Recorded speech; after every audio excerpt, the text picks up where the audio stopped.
Assalamualaikum. Jadi saya ingin berkongsi bagaimana untuk kita konfigurasikan bahagian rumusan bagi jadual kelas dan jadual individu guru lah. Okey, sekarang ni kalau tengok untuk jadual kelas di bahagian rumusan. Okey, contoh kita ambil subjek Bahasa Melayu.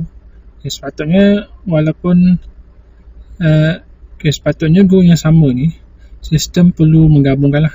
Jadi 81 sepatutnya jadi 9 terus. Okey, dan BM ni terus jadi satu kolom saja. Contoh lain matematik. Okey, jadi sepatutnya ni pun digabungkan menjadi 6 waktu lah. Dia tak nak jadi 42. Okey, jadi macam mana kita nak konfigurasikan sistem ASC ni supaya dia bergabung. Okey, satu lagi kalau kita tengok untuk jadual individu guru juga. Okey, sepatutnya Bahasa Melayu ni memandangkan dia adalah kelas yang sama. Okey, sistem sepatutnya menjadikan dia 9 waktu. Okay, sekarang ni dia asing. Okay, macam mana kita nak konfigurasikan?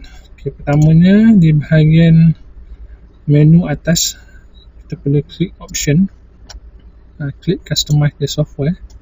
Okay, bahagian printing ni kita kena pilih tick kotak konsekutif single lesson as one merge lesson. Okay, klik OK. Seterusnya kita pergi kepada specification, klik subject. Okey, jadi perkara yang menyebabkan sistem mengasingkan subjek tersebut walaupun sama, yang pertama adalah kerana kita ambil tadi contoh subjek Bahasa Melayu. Okey, sekarang kita tengok. Okey, jadi kalau tengok dia ada dua lesson yang berbeza. Jadi kita perlu gabungkan kedua lesson ni supaya dia menjadi satu saja.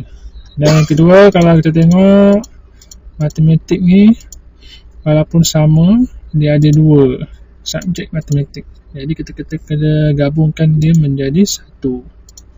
Okey, jadi macam mana kita terpaksa buat satu persatu lah. Sebabnya kalau kita padam keseluruhan, jadi jadual ni akan lari lah, sebab kita dah generate dengan cantik dan susut. Okey, contohnya kita ambil bahasa Arab. Dan apa yang kita perlu buat, kita akan padam lesson yang single satu-satu.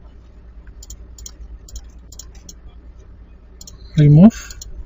Okay, kemudian yang subjek yang dua ni kita perlu jadikan dia satu, perlu jadikan dia single lah. Okay, manakala untuk bahasa Arab, untuk sekolah ni kita tetapkan 3 waktu, jadi kita buat 3, 1. Dan kita buat sampai habis ke semua kelas lah. Baik, sekarang ni kita telah jadikan ke semua subjek tadi kepada 3-1. Okay, kenapa 3-1? Sebab kita nak pastikan semua lesson ni adalah length yang sama lah, supaya sistem ASC dapat menggabungkan subjek tersebut semasa kita nak buat rumusan. Okay, jadi kita tengok. Okay, bila kita buat tadi, automatik akan ada lesson yang terkeluar lah, jadi tak ada masalah. Kita ambil saja lesson ni dan kita masukkan dia dalam kotak yang kosong. Okay, sebab itu kita kena buat satu persatu subjek lah. Kita tak boleh buat semua serentak. Kalau kita buat semua, nanti payah kita nak tengok balik mana kedudukan dia. Okay, jadi kita selesaikan dulu sampai semua.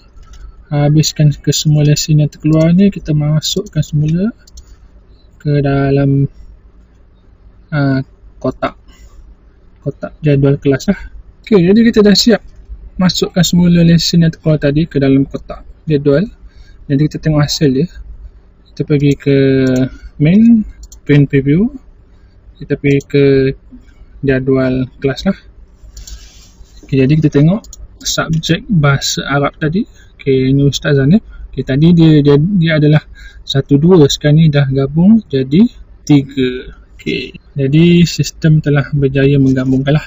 Jadi tadi tu adalah teknik untuk kita buat supaya subjek tersebut tidak berpisah. Padahal dia adalah kelas yang sama dan cikgu yang mengajar adalah cikgu yang sama. Okey. Jadi kita akan selesaikan buat untuk subjek yang lain lah. Okay, jadi terima kasih.